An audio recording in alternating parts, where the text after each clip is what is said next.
کچھ یتیم ایسے ہوں جو خاندان عصمت و طہارت کے جنہوں نے سختیاں نہیں دیکھی. میں پورا نہیں بیان کر سکتا ہوں, مجھے نہیں معلوم تاریخ مختلف ان کو فقے سے پہنچے, لیکن لکھا گیا ہے, تاریخ میں بات ملتی ہے, ان دو بچوں نے 1 سال زندان میں گزارے. کتنے سال کے تھے؟ 7-8 سال کے بچے. ان کا جرم کیا تھا؟ جرم یہی تھا کہ خاندان میں آل محمد سے اور کوئی جرم نہیں تھا. ایک دفعہ چھوٹے بھائی نے بڑے بھائی سے کہا, حضرت ابراہیم اور محمد سے, بھیا اس طرح تو ہم اس زندان میں اگر اس دنیا سے چلے جائیں گے کیوں نہ ہم اپنے تعارف اس زندان بان سے کرا دیں. زندان بان جب آئے نا تو انہیں کہا, آخر عرب اس شخص اتعرف محمد رسول اللہ, کیا تمہیں محمد رسول اللہ کی معرفت ہے؟ کہا کیوں نہ, وہ ہمارے نبی ہے. اتعرف علی بن مرتضیٰ, کیا علی بن مرتضیٰ کو بھی جانتے ہیں؟ کہا کیوں نہ جانے, تو پیغمبر کی داماد ہے. آیا کیا تم علی کے واحد علی کو جانتے ہیں؟ کہ کیوں نہ جانو. ان کے بیٹے مسلم کو جانتے ہیں؟ کہا جانتے ہیں, وہ تو سفیر بن کے کہا کوفہ آئے تھے, کوفہ والوں نے شہید کیا. بچے نہیں جانتے تھے, وہ شہید ہو گئے.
یہ ہمیں نہیں چھوڑیں گے.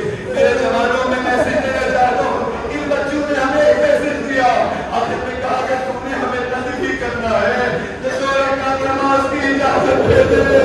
ارے جوانوں, نماز کی ہفتے کا 7 سال کا بچہ یہ میسج دے رہا ہے کہ نماز میں کبھی سستی نہیں کرنی ہے. وہ نہیں کیا کہتا ہے, اگر نماز آپ کو نجات دے سکتا ہے تو آپ نماز جتنی چاہے پڑھیں. دونوں بچوں نے 2 رکعت نماز خوب پڑھی, چھوٹے چھوٹے ہاتھوں کا آسمان کے طرف لگ گیا. یا احکم الحاکمین احکم بیننا و بینہم بالعدل. عزیزوں, یہی دعا کر رہے تھے, اتنے میں شام طلباء نے ہم سے باہر آ گئے. بچے لرزنے لگے, بچے کانپنے لگے. جب لئیم چھوٹے بھائی کی طرف بڑھے گا تو بڑے بھائی آ کے کہتے لئیم پہلے مجھے مدد کر دو. جب گھر سے نکل رہے تھے ہماری اماں نے اس کے ہاتھ میرے ہاتھ میں دیے. جب وہ نہیں بڑے بھائی کی طرف آتے, چھوٹے بھائی کہتے ارے میرے بھائی کو قتل نہ کر, یہ میرے باپ کی ذکر.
Oh